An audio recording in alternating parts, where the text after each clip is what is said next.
మీరు ఆ కుర్చీలో కూర్చున్నందుకు ముందుగా హృదయపూర్వకంగా మీకు అభినందనలు తెలియజేస్తూ ఈరోజు చాలా సంతోషంగా ఉంది అధ్యక్ష. తెలంగాణ తొలిదశ ఉద్యమంలో 1969లో ఒక ఉద్యమకారుడిగా ఒక విద్యార్థి నాయకుడిగా ఉద్యమం చేసి అరెస్ట్ అయ్యి జైళ్లలో పడి మలిదశ ఉద్యమంలో కేసీఆర్ గారి నాయకత్వంలోనే తెలంగాణ సాధ్యమని చెప్పి ఆ రోజు తెలుగుదేశం పార్టీకి పదవికి శాసన సభ్యత్వానికి రాజీనామా చేసి కేసీఆర్ గారి నాయకత్వంలో తిరిగి ఉప ఎన్నికల్లో గెలుపొంది కేసీఆర్ గారి నాయకత్వంలో ఉద్యమాల్లో పాల్గొని తెలంగాణ రాష్ట్రాన్ని సాధించుకొని ఈ తెలంగాణ శాసనసభలోనే సభాపతిగా మీరు ఆ కుర్చీలో కూర్చోవడం అంటే ఇది మీకే కాదు ప్రతి తెలంగాణ ఉద్యమకారుడికి దక్కినటువంటి గౌరవంగా ఈరోజు మనం చెప్పుకోవాల్సి ఉంటుంది అధ్యక్ష. ఎందుకంటే ఒక ఉద్యమకారుడు రానే రాదు ఈ సభలో తెలంగాణ పదాన్నే నిషేధించినారు. తెలంగాణని మాట్లాడితే ఈ సభ నుంచి బయటకు గెంటేసినటువంటి ఈ సభలో మీరు విద్యార్థిగా ఉద్యమించి కేసీఆర్ నాయకత్వంలో మలిదశ ఉద్యమంలో ఉద్యమించి ఈ తెలంగాణ సభకే సభాపతిగా మీరు కూర్చోవడం అనేటువంటిది ఇది ప్రతి ఉద్యమకారుడికి ప్రతి ఒక్కరికి దక్కిన ఒక గొప్ప గౌరవం. ఇది ఒక గొప్ప అనుభూతి అధ్యక్ష. చాలా సంతోషంగా ఉంది అధ్యక్ష.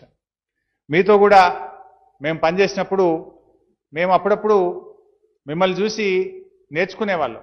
69 ఏళ్ల వయసులో కూడా 29 ఏళ్ల యువకుడిలాగా పనిచేసేవారు. మేము మోకాళ్ళ నొప్పులున్నా అనారోగ్యం ఉన్నా అసలు లెక్క చేసేవారు కాదు. పొద్దున్నే కేర్ హాస్పిటల్ నుంచి డిశ్చార్జు మళ్ళా గంటకు చూస్తే బాన్స్వాడ. అసలు ఎప్పుడు చూసినా కూడా ప్రజల మధ్య ఉండేవాళ్ళు. మనం తిరుపతికి వెళ్ళాం, అక్కడ కూడా మీరు అనారోగ్యం పాలైతే మిమ్మల్ని నేనే ఆసుపత్రిలో జాయిన్ చేశాను. అనేక సార్లు మీతో పాటు పనిచేసినాం. పరకాల ఉప ఎన్నిక వచ్చింది, అప్పుడు ఆ పరకాల ఉప ఎన్నికల్లో మనం కలిసి పనిచేసినాం అధ్యక్ష.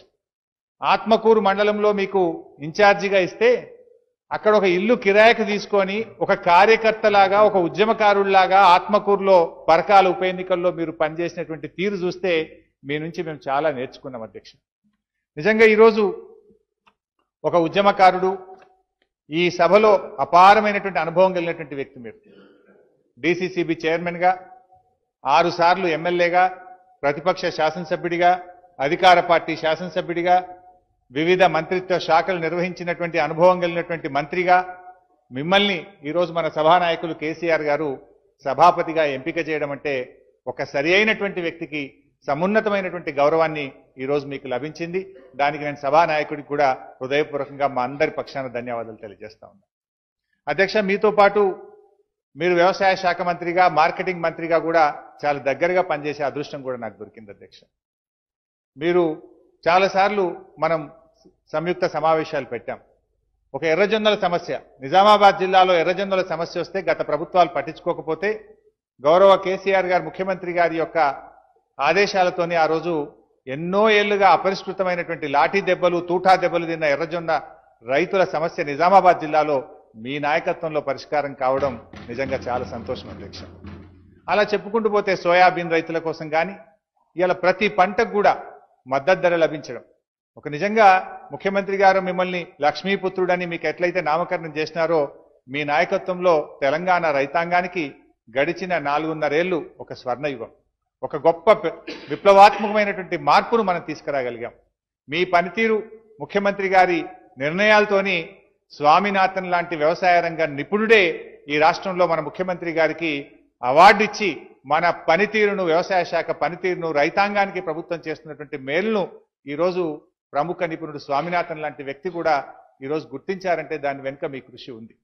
మీరెప్పుడు కూడా మీ ఆరోగ్యాన్ని లెక్క చేసేవారు కాదు, మీ బాధ్యత కర్తవ్య నిర్వహణ కోసం మీరు కష్టపడి పనిచేసేవారు. మీ వయసు కావచ్చు, మీ మోకాళ్ళ నొప్పులు కావచ్చు, మీ ఇవన్నీ ఉన్నా కూడా పొద్దున్నే 6 గంటలకే మీ దినచర్య ప్రారంభమయ్యేది. ఎప్పుడన్నా మీతో పాటు కారులో ట్రావెల్ చేసినప్పుడు ఫోన్లు వస్తుంటే మీ కారే ఒక ఆఫీస్, అందులో మొత్తం వెనక సందుక ఒక ఫైళ్ళు కట్టలు ఏది అడిగినా, ఇన్సూరెన్స్ విషయం అడిగినా, రైతు బంద్ అడిగినా, రైతు సమన్వయ సమితులు అడిగినా మీ కారే ఒక కార్యాలయం లాగా ఫింగర్ టిప్స్ మీద ప్రతి సమాచారాన్ని చెప్పి ప్రజలకు సేవ చేసేటువంటి ఒక దృక్పథంతో ముఖ్యమంత్రి గారు ఇచ్చిన ప్రతి నిర్ణయాన్ని అమలు చేయాలని ఒక పట్టుదలతో పనిచేసిన ఒక నిబద్ధత కలిగినటువంటి నాయకులు మీరు. ముఖ్యంగా రైతు సమన్వయ సమితులు ఒక కొత్త విప్లవాత్మకమైన నిర్ణయం తీసుకున్నప్పుడు మీరు మహమూద్ అలీ గారు గౌరవనీయులు అప్పటి రెవెన్యూ మంత్రిగా, వారు వ్యవసాయ శాఖ మంత్రిగా, మీరు రాష్ట్రమంతా 30 జిల్లాలు తిరిగి రైతు సమన్వయ సమితులను మీరు చైతన్యపరిచినటువంటి తీరు, రైతు సమన్వయ సమితుల ఏర్పాటు విషయంలో ఒక గొప్ప నిర్ణయాన్ని అమలు చేసే విషయంలో మీ కృషి చాలా అభినందనీయం అధ్యక్ష. ఇలా చెప్పుకుంటూ పోతే మీ గురించి చాలా చెప్పొచ్చు అధ్యక్ష. నిజాం సాగర్ రైతుల కోసం మీరు పడిన తపన, నేను నీళ్ల మంత్రిగా అప్పట్లో దాని లైనింగ్ విషయంలో కానీ, సింగూరు నుంచి నీటి విడుదల విషయంలో కానీ, నిజాం సాగర్ ఆధునీకరణ విషయంలో కానీ, అంటే ఒక రైతు తన స్వంత పొలానికి నీళ్ల కోసం ఎలా తపన పడతారో నిజాం సాగర్ రైతులతోని, నిజాం సాగర్ ప్రాజెక్టుతోని కూడా మీకు అంత అభినవమైనటువంటి సంబంధం ఉంది.